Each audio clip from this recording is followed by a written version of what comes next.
The views, statements, and opinions expressed in this episode are solely our own, including our guest, and these do not necessarily represent those of our employers. 1, 2, 3, 4.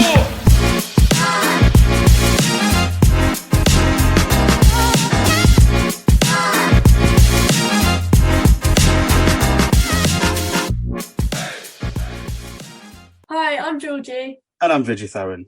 Welcome to our podcast, Diversity and Inclusion, Satisfying the Tick Box. In today's episode, we're going to cover trans inclusion. So trans inclusion is the active effort to ensure equal participation and acceptance of transgender individuals in all aspects of society. And we have a very special guest in today's episode. We've got Jak Matthews, who's going to share her lived experience with us and help us understand trans inclusion. Welcome to you, Jak. Can you give us a quick introduction to yourself? Yeah, sure. Hi, my name's Jak. My pronouns are she, her, and I am a trans woman. I work in diversity, equity and inclusion in my day job. And I also am part of my company's LGBTQ plus network, where I am the deputy co-chair. And I also do a lot of volunteering in the LGBT community outside of work as well. That's amazing. So I think it would be good to hear a bit about your personal journey of discovering and understanding your transgender identity. Yeah, so it's kind of a long, confusing one, really, if I'm being honest. When people ask, how did you come to sort of realize you were trans, it's often a difficult question, because when you first start to realize these things, a lot of people don't necessarily have the right language to articulate what it is that they're feeling about themselves and what they understand about their body. Because it's very different now, where we have a lot of language around that and it's a lot more available and people to a degree understand it a little better. So for me, it was quite difficult because I didn't understand what it was that felt different. At first, I didn't have the right words. And unfortunately for me, I grew up at a time where the internet was at my fingertips, but adults didn't really necessarily understand how to filter it. So I perhaps learned the wrong words at first to understand myself. And so that took me a little bit longer. And so when I first looked at trying to come out, I was actually in my teens. And I didn't really have the best experience. So I ended up going a bit back into the closet and trying to suppress that side of myself. And it took me until I was in my 30s, early 30s, to sort of begin to accept myself and actually look around me and go, I feel in a safe and comfortable environment.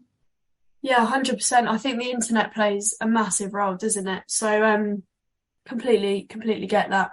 How did you kind of navigate coming out to your friends and family? Were there any kind of reactions that you weren't expecting or anything like that?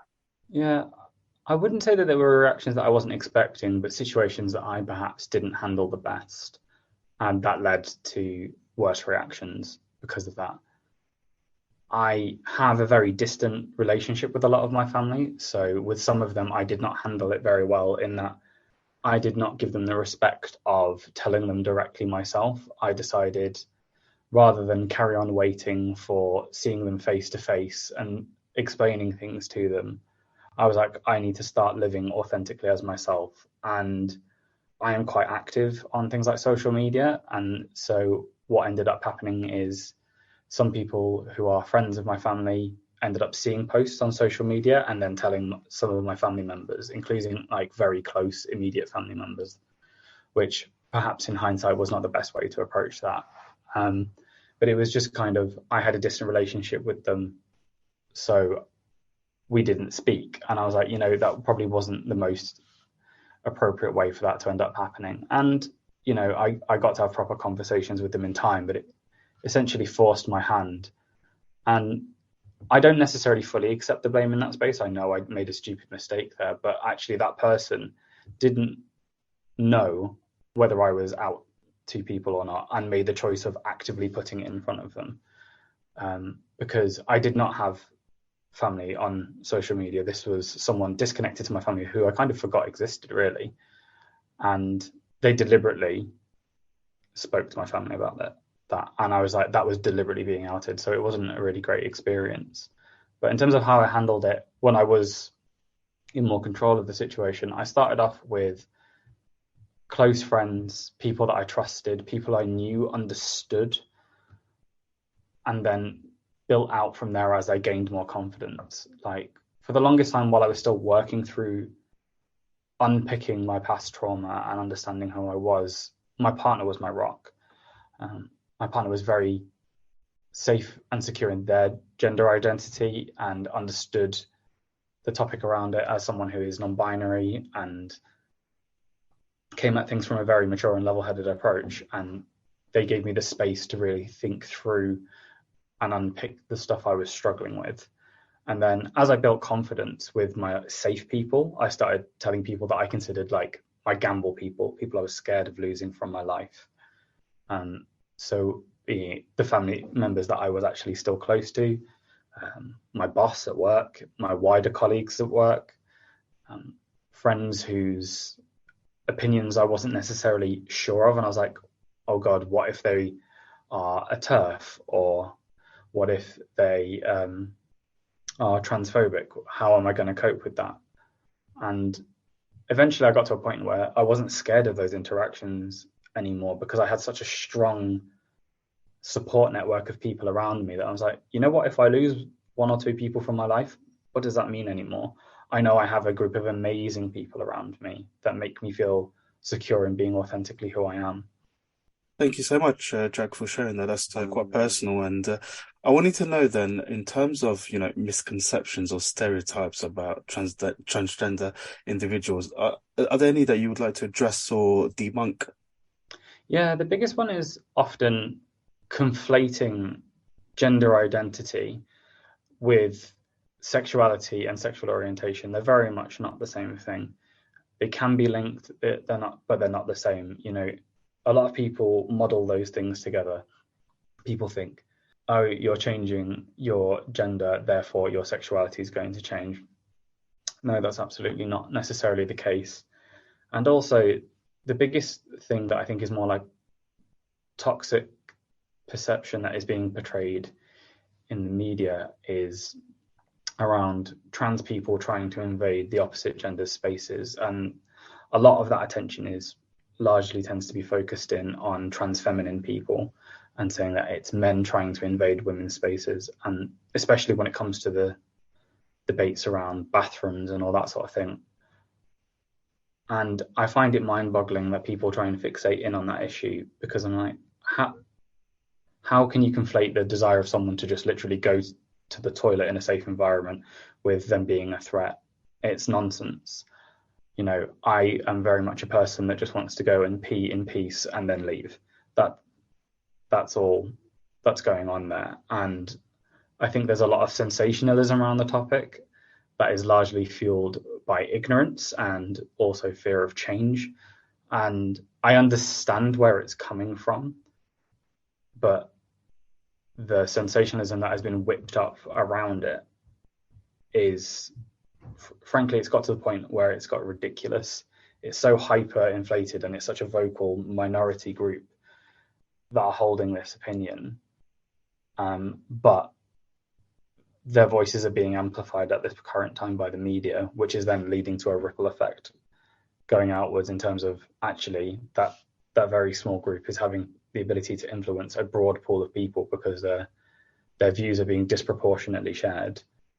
Yeah, I think like what you were saying about the media, I think it's so prevalent today, isn't it? It's everywhere, and I think it's just unfair at the end of the day. Like you said, you just want to pee in peace, to be honest. Like it's really not too much to ask for. So yeah, I completely get that. What are the importance of pronouns to support trans colleagues, and why is it kind of important to have those pronouns in things like email signatures or on Slack or Zoom, things like that? Yeah, so I always describe putting your pronouns into your signatures as like the first baby step of allyship. It is the minimum effort you can put in to have the maximum impact. It's not hard. It's a one and done thing. It takes seconds to update your signature, seconds to add them into things like LinkedIn, Instagram, Slack, whatever. And you never have to think about it or do it again. But actually, what you're telegraphing in doing that from an ally perspective is, I will respect you and your identity, and I will be trying my best not to misgender you. Because it's not to say that you're going to be perfect. It's not to say that you're not going to make mistakes. We're all human. We mess up. But what it shows by doing that is actually you understand that whilst it may not be important to you as an individual, you know it's important to some people and that it can have an impact on their lives. And it also is a step beyond going, I'm going to assume your gender identity based on how your voice sounds or how you look visually when I see you. Because it's not just trans people that impacts it. Also, it's non-binary people too, right? You cannot assume someone's gender based on their outward appearance. And so taking that baseline step, which is absolutely like minimal effort. You could update every platform that you have probably in 10 minutes total, and then you never have to do it again. It's the absolute bare minimum that people can do to show that they care. Totally agree with you, Jack. And I think it leads nicely into understanding, what is the appropriate language that we should all be using? Is there any sort of language that needs to be avoided? Can you give us any examples of where someone might have used like the wrong language? Yeah, so there are some examples where it's just best practice to try and avoid. Like when you don't know someone, use gender neutral language. Singular they outdates the word you. In terms of how long it's been around. So like when you get the crowd of people saying that they is for plural, not for singular, like actually they're factually incorrect. And we just need to normalize using gender neutral terms. There is no need to use terms like waiter, waitress, actor, actress. Like actually, let's just stick with one gender neutral variant of things. And it's trying to move away from aggressively gendered language. And some people have conflicting opinions on this. Like there's one example that is my most common slip up, and I try and not do it, but actually it's because it doesn't bother me. And that example that a lot of people use is using the word guys to refer to a generic group of people. That's gendered language. That implies masculinity. And some people, and that is often trans feminine people, are disproportionately impacted by something that seems like quite an innocuous word, but it can be very, a big cause of a spike of dysphoria for that individual. It doesn't impact me in the same way, but I also understand that there are certain things that bother me more depending on who it comes from. So if I have a situation where someone uses othering language that is perhaps a cis male, I might be more offended by that than if, say, someone from within the LGBTQ plus community uses it, because I have my own biases in that space where I might go, that person who has caused this reaction in me is less likely to have done it deliberately or with malice, and it's more likely to be a slip of the tongue. And that's not fair of me to make that assumption, but it's actually a defense mechanism that's been built up over time. Because there is a slightly inaccurate assumption that people within the same community as me are less likely to be doing something with malice. And so when it comes to what language you shouldn't use, I can't give broad blanket statements for everyone because everyone's perspective is so different, and what might be hurtful to one person is not necessarily hurtful to another. So all you can do is try and use neutral language when it comes to gender as much as you can. And then once you know what someone's preferences is, honor that. So if someone says, hey, can you not use that word around me or to refer to me? You just say, yes, okay, I will do that. And that's the real secret to it, is respect individuals' preferences.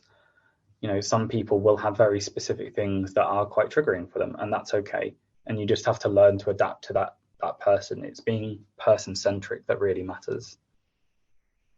Yeah, I couldn't agree with you more. I think there's so much language, like the phrases that you just mentioned, that are so ingrained in us because we've just used them for however long. And I think it's now got to a point where we just need to be more self-aware with kind of what we're saying to people. Couldn't agree more. So we're just gonna kind of move into the workplace aspect. So you mentioned allies and the importance of that. So how important is allyship for those who are trans? I would say allyship means the world, in short. It is one of the most powerful things that you can do in your workplace, because it's not just any one marginalized group that benefits from it.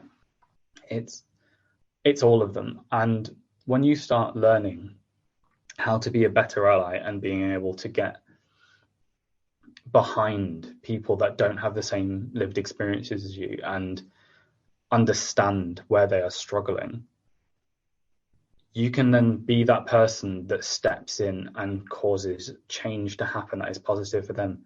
Whether that is the really basic stuff of when you see something happen to someone, going and checking in with them and making sure they're okay, that's allyship and is hugely impactful to that individual. When you have situations where you see something bad happen and you call it out, and you might be a person, because you've called it out, the person who did it might be more likely to listen to you as not the individual that was impacted. Because sometimes when it comes from the person, people make the assumption, oh, they're just being defensive. So that's where you have the opportunity to impact that. And also when it comes to causing like broader systemic change, when you have a loud ally community saying, we are not okay with this group of people being disadvantaged, whether that is being discriminated against, whether it's a process that sometimes leaves them out or they're forgotten or impacts them differently. Sometimes when a minority group say, hey, this doesn't work for us and this isn't fair, it's easy to ignore. But when allies are going, hey, we're not okay with this, they're the majority population. And when the majority population all lend their shared voice towards a minority group, that's when you see change. And it is so powerful. And at the moment, the trans community are a minority group of a minority group. They are a minority within the LGBTQ plus umbrella who are receiving disproportionate hate right now across the world. So allyship towards that community is so much more powerful and so much more important than at any other time. And so absolutely, and never underestimate the impact that you can have. It doesn't matter about, do you have the power to create global systemic change? As long as you can change how one person feels, you have achieved everything that you need to as an ally. If you have just stepped in and made one person feel better, one person feel safe, change something for one person, even if that is just making them smile after having a bad experience, you've won at allyship. And if you can carry on that throughout your life beyond that point, and don't just stop at one community, learn how to be an ally in all areas, call out sexism, call out racism, call out any form of discrimination, advocate for better accessibility for disabled people and things like that. Like, do all of those things. You have to pick somewhere to start, and it's all a journey, but we all should be doing this as part of our everyday. 100%. I think something that came to mind whilst listening to you speak was around kind of employee resource groups at work. So I think there's a misconception around you have to identify with that group to be able to join it, when that's the complete opposite of actually the case, where we need more allies involved in groups like this to kind of shout it from the rooftops and I guess just getting involved, really. You're absolutely right. Like, employee resource groups are powerful, especially when you have a engaged and mobilized population that are part of that. And any organization that wants to drive their diversity and inclusion agenda that isn't heartily engaging their employee resource groups and having them involved in the conversations and the discussion is missing a trick. And yes, absolutely, there is need for allies in that space, because if you're a small organization rather than like some big employer with hundreds of thousands of employees, odds are your minority groups are precisely that, a minority. There may only be in the tens of a specific marginalized group in your organization, and that's where allies become essential, because the burden should not be on the community that is marginalized to do all the work. So allies become essential in that space. So absolutely, allies, get involved in your ERGs, in your organizations, because you can be that powerful advocate for change and lift some of the burden off the shoulders of people that are being pushed down.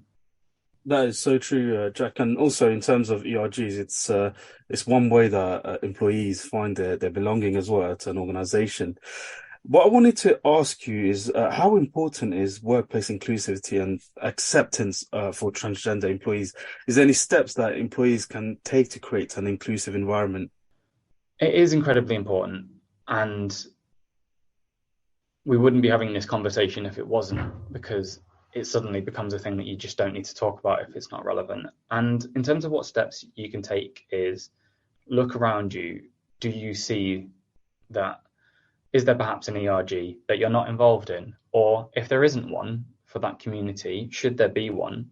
And that's not me advocating saying that, if you've got an LGBTQ plus ERG and splitting it off and having a separate one for like trans, non-binary and gender non-conforming people, that's absolutely not what I'm suggesting.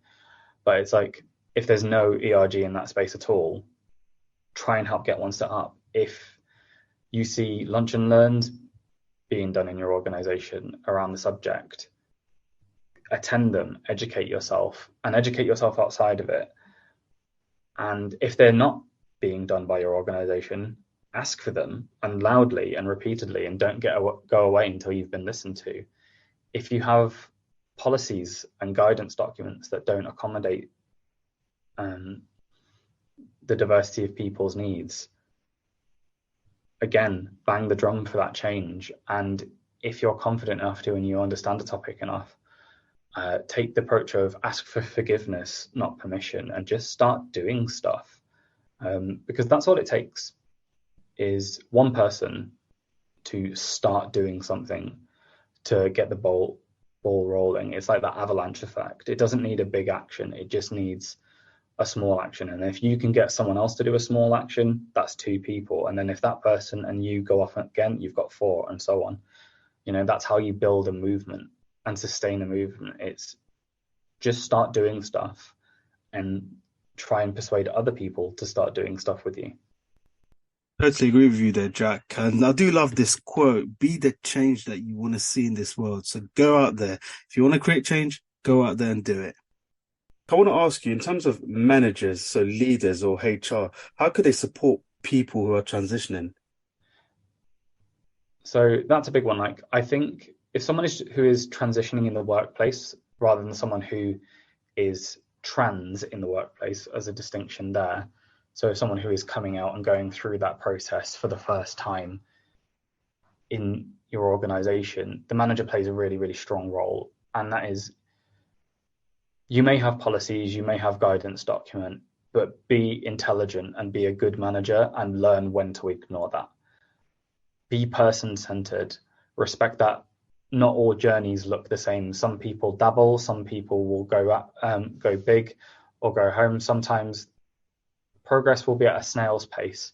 Sometimes they'll want to run, and that's okay. And just let them go at the pace that they feel comfortable with. Do not try and pressure them, and do not try and think that you're being that positive cheerleader going, we can do things faster. Come on, let's go, let's run. Because actually, that's toxic positivity and can be really intimidating and can make someone shut down.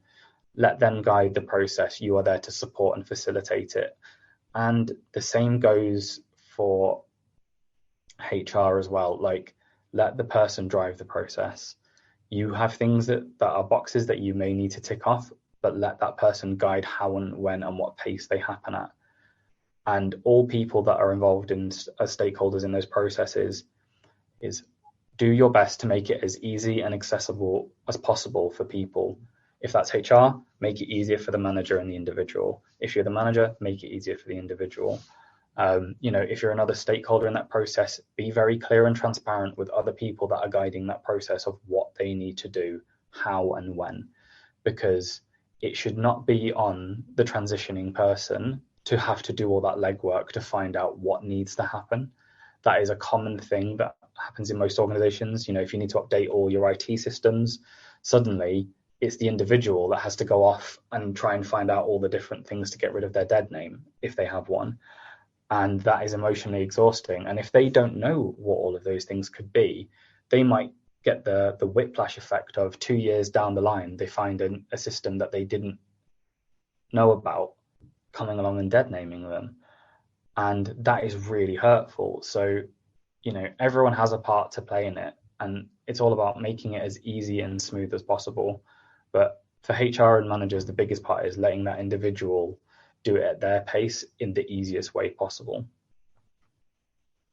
Yeah, 100%. And I think you mentioned a bit about policies at work, and what are your kind of thoughts around the policies and the language being more inclusive for trans colleagues? So, for example, family leave policies, do you think there needs to be, I guess you spoke about less gendered language, but specifically to the kind of things like maternity and paternity, what are your thoughts around that?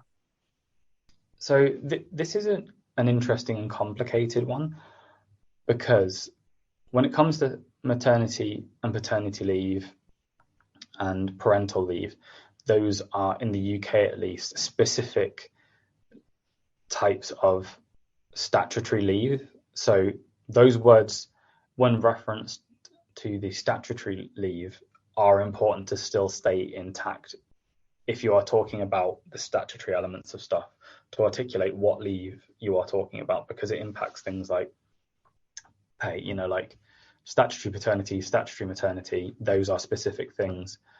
But actually, the policy and guidance that sits around it, there is no need to be using those gendered language, because actually trans parents exist.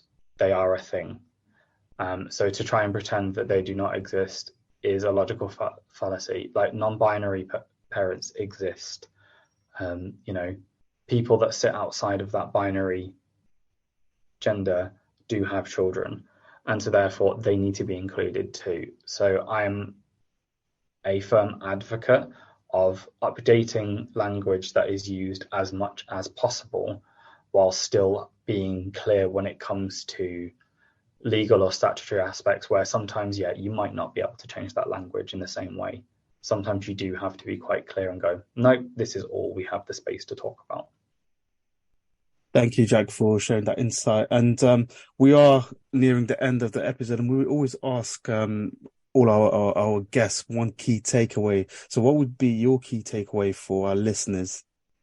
I would say take some time, pause and reflect on the world around you, and ask yourself, what is the one thing I can do today to impact someone else in a positive way, and do it.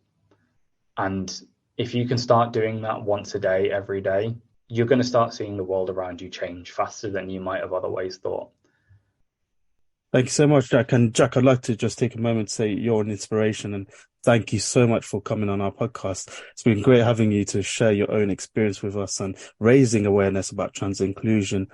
And at this moment, as we're going to conclude, I also like to take a moment to give a big shout out to Heather MacDonald, who introduced me to Jack. So Heather, if you're listening to this, thank you, my friend.